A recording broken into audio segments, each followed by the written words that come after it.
Anyone who regularly goes to the swimming pool doesn't need these statistics and can say exactly where the problem is, who the problem is, and how it could be solved.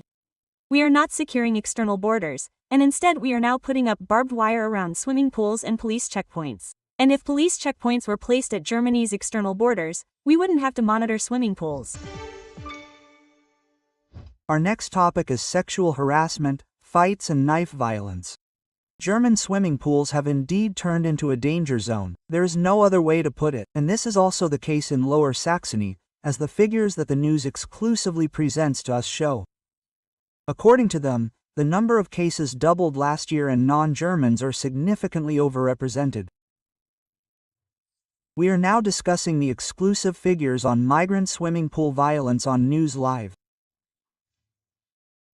Let's first look at the overall figures from Lower Saxony. According to them, there were almost 800 cases of crime in swimming pools in 2023. You can see it displayed here. In 2024, there were almost 1,300. I mean, how do you assess this increase, Jan? Does it match your experiences and your research? You're also very active in this area. Well, it paints a very clear overall picture, which you can now also see in snippets on social media, which you can see when you go to the lake in the summer and larger groups of migrants are staying there, and in that context it's not surprising that these numbers are increasing. It's kind of strange. We've always had the big issue of outdoor swimming pools here, and a colleague of ours always said that the most dangerous thing back then was the wasp sting you could get. Today, it's a sting, but a different kind of meat. That means something has changed, and it's somehow quite strange that these places' swimming pools, which are so commonly associated with a bag of French fries and French fries seasoning and the slide and jumping into the pool and doing a cannonball and so on, are now places where you have to say, somehow, crime is getting worse there, or there are more and more cases. These can be fights and, as I said, serious criminal offenses, but also thefts. Yes, bicycles are being stolen. Or sexual harassment, right? Crimes against sexual self-determination. That means something has changed, and of course it has an impact on the increasingly migrant society. I think these figures, which we will talk about later, also show that non-Germans, i.e. foreigners, are massively overrepresented. We see this picture in crime statistics in every federal state, country by country, and in many small inquiries that we receive again and again. To answer your question, yes, the swimming pool, the outdoor pool, the open-air pool have become places where we negotiate our new reality, so to speak. Yes, and of course you can prove what we are doing here with figures, but you can also, if you dare, simply do some empirical research and go to your favorite swimming pool. I think I haven't been in 30 years. I actually am. I am a swimming pool goer. Yes, swimming is definitely my thing, and I also live not far from an open-air pool, where I have a season ticket every year. And so, in the last few years, I have seen the change, even in my small town where I live, where people say, we actually still live in an ideal world, what you might call an ideal world. And I can only say that this year, for the first time, we have security as standard in the open-air pool. That means, especially on busy days when the weather is nice, I counted 6 security guards, 2 already in the parking lot, 2 controlling the entrance and 2 in the middle of the pool. Last summer we had several police operations, sexual assaults by migrants in the pool, completely overcrowded swimming pools, groups of men hanging around the edge of the pool, so that as a woman you can hardly swim a lap or even push off at the edge of the pool because no one makes room. So, it has simply become a bad habit, and I have seen how the public has changed in this pool, and, as I said, we suddenly need security, which of course has an impact on the prices.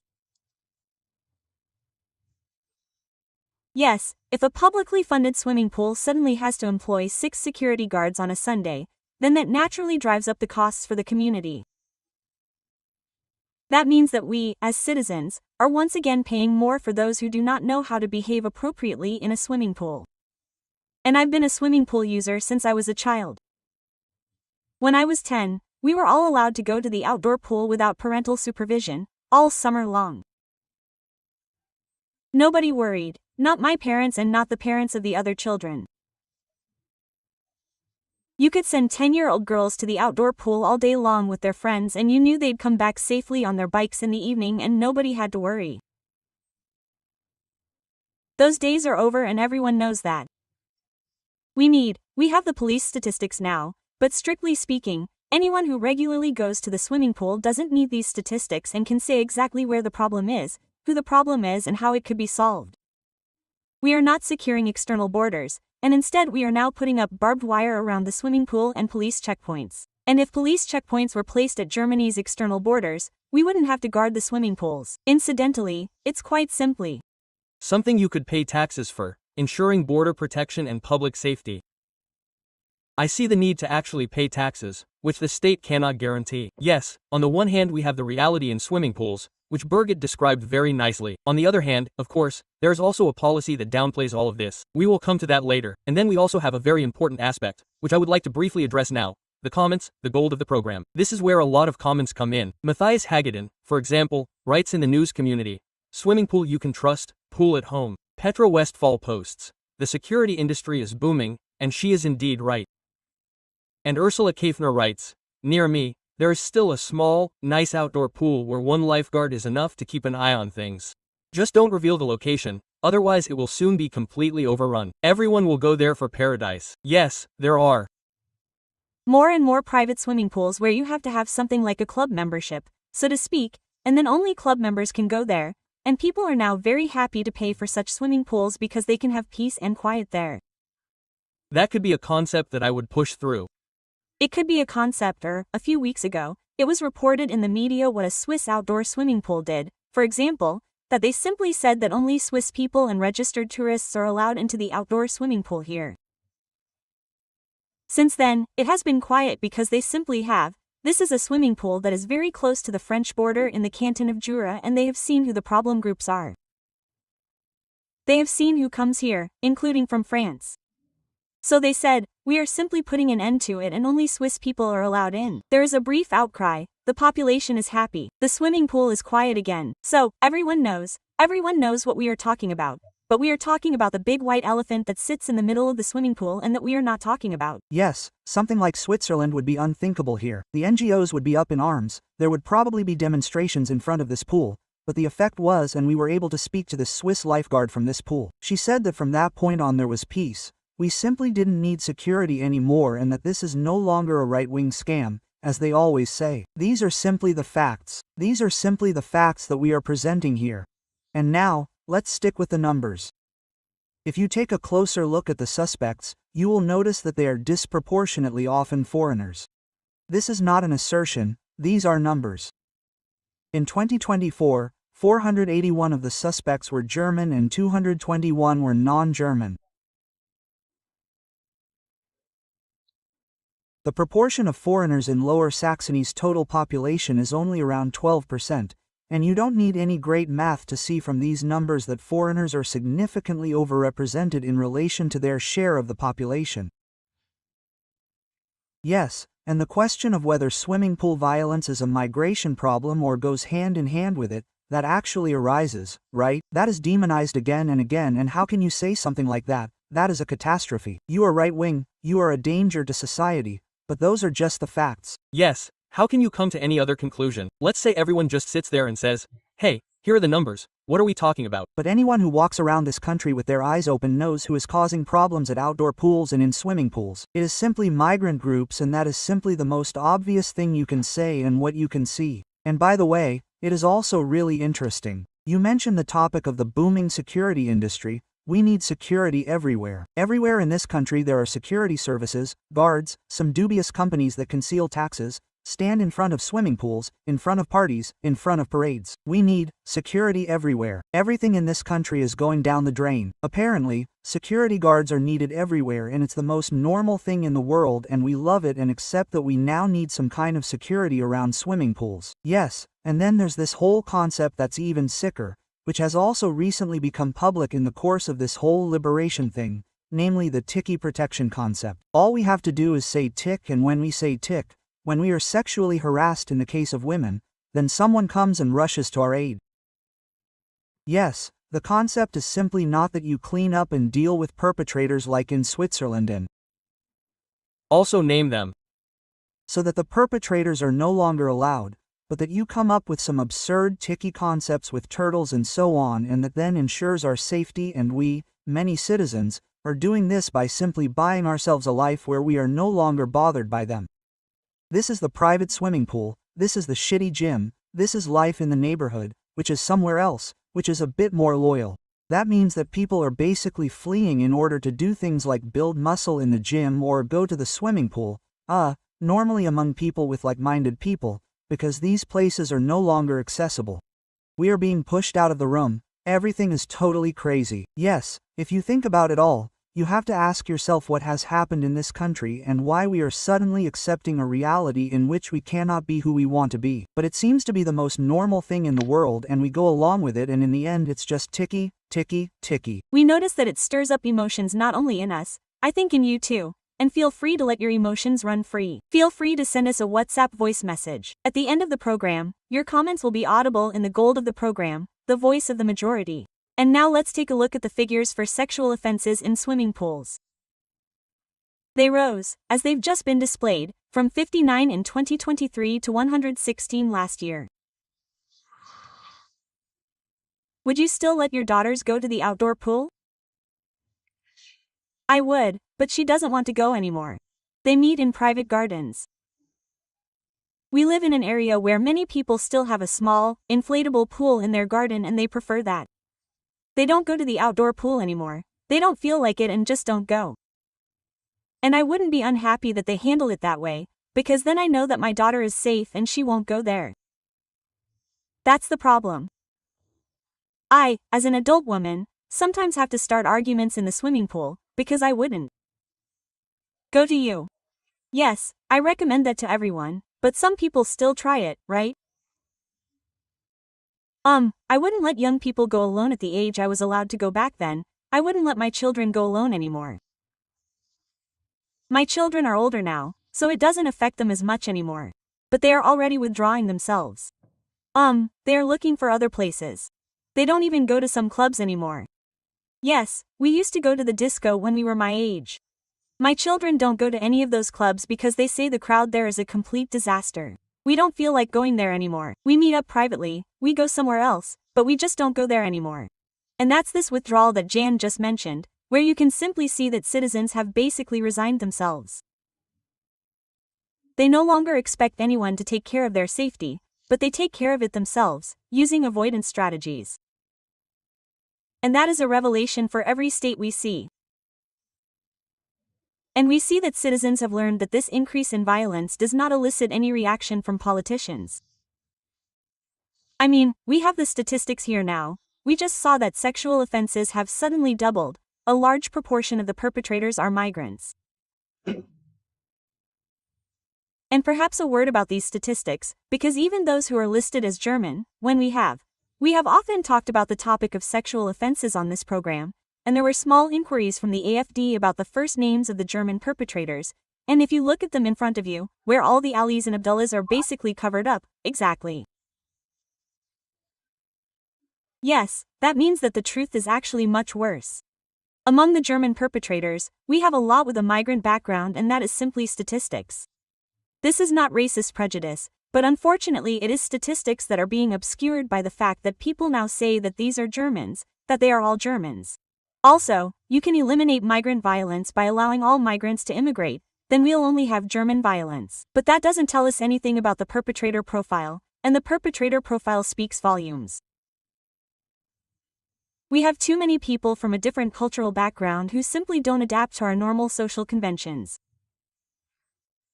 They don't even think about it. We don't demand it of them, and we're seeing the results now, and it's also reflected in the violence statistics, and the population has simply resigned itself because politicians aren't responding to it. So if a politician in Lower Saxony tells politicians that the 65% increase in violence in swimming pools isn't a particularly big increase, then I ask myself, how much of an increase would we need for politicians to think that there might be a need for action? In the past, an increase of 10% would have been enough to spark discussions. Now we're at 65%, and it's simply a problem that people don't recognize and don't need to solve, right? That's probably just the approach, and then it's simply swept under the carpet and now just shut up, and those who address it are of course the bad guys like us, We are the bad guys because of course we call things that. Another quick point from me, the quote from Guido Westerwelle comes to mind, who once said that freedom is dying by the inch. He was referring to other things, but we are experiencing the same thing here in public space. Our freedom is also dying by the inch here. It's the swimming pools, the gyms, the clubs, the train stations. Yes, we've talked about it many times before. Public space is no longer accessible. When you use public transport today, when you're at train stations, when you're at bus stops, when you go to the swimming pool, when you go to the lake, when you go to the mall, in a shopping center, space is occupied everywhere. It has simply become unpleasant in certain situations, especially as a woman, to roam these places. By the way, this is a homemade problem, something that could easily be avoided. You can see it in Budapest, you can see it in Warsaw. There are certain categories of violence there. Things like gang rape don't really exist, or they are just marginal parts of the statistics, but not a phenomenon that happens 780 times a year. That means freedom is dying by the inch, but we have also let it happen to us. There is far too much indifference and neutrality towards this phenomenon, which prevents citizens from rebelling, saying, no, listen, we want to go to the ML and the outdoor pool, and we don't want to be harassed by migrants, but instead lets it happen to them and flees to places where they are among themselves. Children in particular, or let's say left-wing politicians, who also send their children to other schools and so on, are masters at this. They deny a problem in order to isolate them and choose a life plan where they do not come into contact with it at all. However, the problem is clearly visible and can be felt and noticed everywhere by everyone in this country, as I said, who is not walking around with big apples on their eyes. Yes, we have now talked about violent crimes in swimming pools, but foreigners are not only significantly overrepresented in violent crimes, but also in sexual crimes in swimming pools. In sexual crimes, in 2024, they are currently displayed, a proud 42%. Our chart also shows the most common countries of origin of suspects in sexual offenses. Syria and Afghanistan are at the top, followed by Turkey, Montenegro and Iraq, i.e. foreigners in sexual offenses in swimming pools. I just don't understand why these 20 people from Afghanistan and Syria aren't being deported. Why aren't they on the plane? Come on, you come to this country as a refugee, you come to this country as a migrant, you are given protection, yes, you are helped. You come from a country torn by the Civil War, you probably also get state benefits, an apartment. You encounter a society that wants to help you, and you commit sexual offenses against young people, children and girls. Anyone who does that should get a ticket, get on a plane and go home. I mean that completely seriously. I have no tolerance for people who came here as migrants, whom we should be helping, and who grope people here. I don't understand why these people in this country, I don't want their sentence to be served here either. I simply don't want them here, and I don't understand how a healthy state can let that happen. It's completely normal that if you come to a party, bury some girl and then you get thrown out and the guest throws you out. It's the most normal and healthy thing in the world. But here, as I said, it's accepted, and apparently 20 people from Afghanistan and Syria, who must have probably come in the last 10 years, are simply acceptable as sex offenders in our free education. Yes, and that also somehow shows how little the physical integrity of girls and women is valued in this country. So, we're constantly talking about gender equality and gender justice. And in this country, you can get upset if someone is addressed with the wrong pronoun or if a gender star is missing somewhere.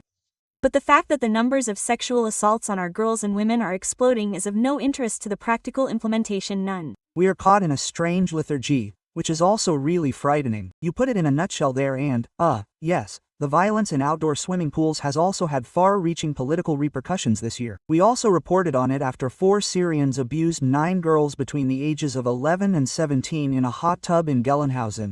Here too, Mayor Litzinger could only find one explanation: the heat. Of course, high temperatures always make people's tempers run wild. So you can only sit there in awe. Apart from the fact that the temperatures in the countries of origin are much higher than in Germany. So, if you feel scientific evidence here, yes, that is nonsense. Exactly these nonsense reactions that you can't really hear anymore. Yes, everyone knows that it's nonsense. Even the mayor, who is standing there, knows full well that he is talking nonsense and that he doesn't want to address the real problem. And this phenomenon prevents us from making sensible laws. We are so afraid of a racism debate in Germany, that we as foreigners could be seen as hostile, that sensible things would not be done. What Jan mentioned earlier, where he asks, why are they all still in the country? And I mean, no matter which sex offender we take from the last 10 years, when you read about them in the news, it is usually said that the police are already known to them. No one else, not a single one, is not found to be involved. That means that we are usually dealing with repeat offenders who have already attracted attention in various ways. Nevertheless, the asylum procedures continue, the citizen's income continues, all social security contributions and so on. And these are things that can be regulated by law. We could simply say, just like other countries, that if you commit a crime, then it's over. Yes, why don't we make laws that as soon as someone applies for asylum, as soon as they commit a crime, the asylum procedure is over. Period. But I have a suggestion for goodness, dear Birgit. In addition to the tiki protection concept, we could create a heat protection plan using our tax money and set up a heat hotline that these 4 Syrians could contact if the 30 degrees Celsius temperatures do indeed promote sexual arousal.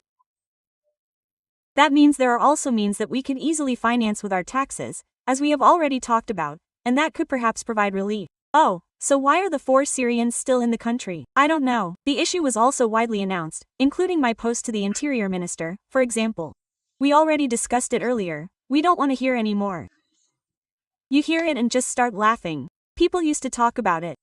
Now you just have to laugh because you know for sure that nothing will happen and we will continue to put up with this. We are stuck in a loop. We sit here and every few weeks you get new statistics, you get different figures, the crime figures go up here, the sexual offenses go up there. And then we talk about it and nothing happens, and above all, nothing happens because the CDU has completely failed here. I'm sorry. The CDU, as a bourgeois party, as a party that has always defended law and order, has simply completely failed in the last 10 years to actually ensure that, if you're going to open the borders, then it has to be regulated. Instead, the CDU was afraid of these racism debates and therefore even helped to keep it all quiet.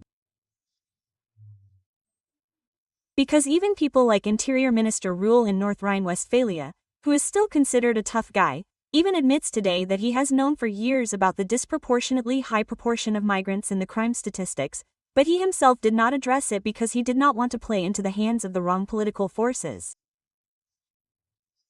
In other words, they knew it too. The CDU's domestic policy experts have known for years that we have a problem with violent migrants, and they have kept quiet about it, they have played it down, and they prefer to give up our internal security.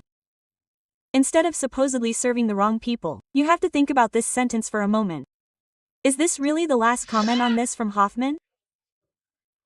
Always on the topic. We have also posted a comment from Hoffman. I have been going to the swimming pool since I was a child. It can't be a solution that we let our swimming pools be taken away from us. And that's what we're doing, and that's why we keep addressing the problem. The principle here is, through redundancy, we don't give up, we don't stop, and we keep doing exactly the same thing.